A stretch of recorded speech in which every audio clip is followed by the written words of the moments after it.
Ephesians 4 verse 7 says, "But grace was given to each one according to the measure of Christ's gifts."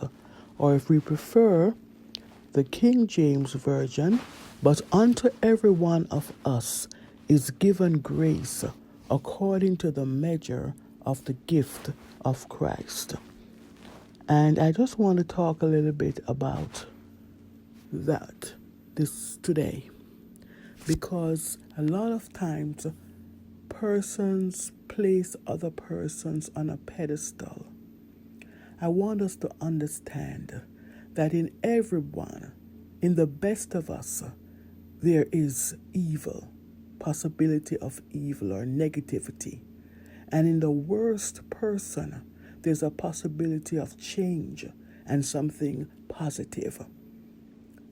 The Bible also says that the heart of man is desperately wicked. So the ones that we see as good, and the Bible also says there's none of us good except God. But the one that makes a conscious decision to seek the things that are above, the one that makes a conscious decision to walk in the Spirit so as not to fulfill the lust of the flesh, will be victorious. So it's not that that person is good, quote unquote. It's that that person is making a decision. When their weak moments come, they know that their strength comes from God. So they're running closer to God and shut the door between them and God. In the strongest person, there are some weaknesses. And in the weakest person, there are strength. It's just that they might use their strength for the wrong reason or for the wrong purpose.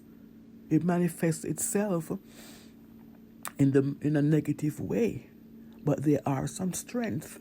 So we have to get over idolizing humans and putting them on a pedestal and thinking that they can never come off, because when we do that and something goes wrong, then you're full of resentment. But it's easier to overcome and forgive when we recognize in their humanity this is who they are. It's easier for us to go out and talk about Jesus Christ when we recognize this person is weak, but there are some strength. And if they would serve the Lord, His grace will enable them to be the person that He wants them to be. So we look at people differently. We look at relationships differently. We no longer, because you're good to me, so there's nothing wrong. It's okay because you're good to me. No. Yes, you're good to me. And I look out for you because you're good to me. But at the same time, I recognize that you may have some weaknesses. You may have some areas in you that is not of God.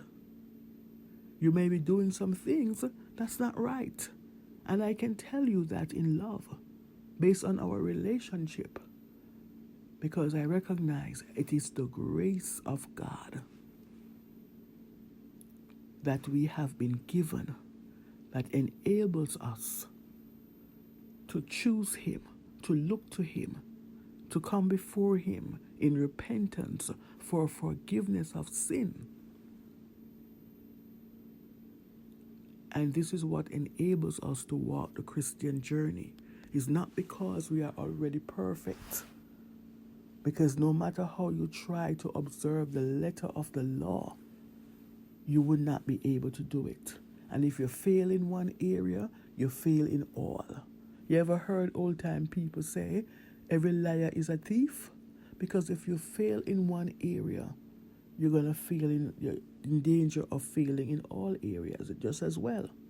So it is the grace of God that's given unto every person according to the measure, according to what God sees that you need.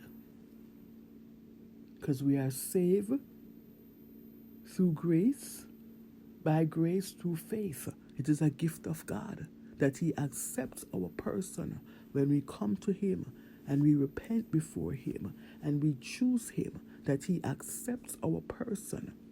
And then the change begins from the inside. You become a new creature.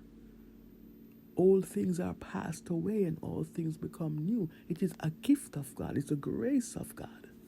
It's not because a person is good from top to bottom. And when we do that, we stop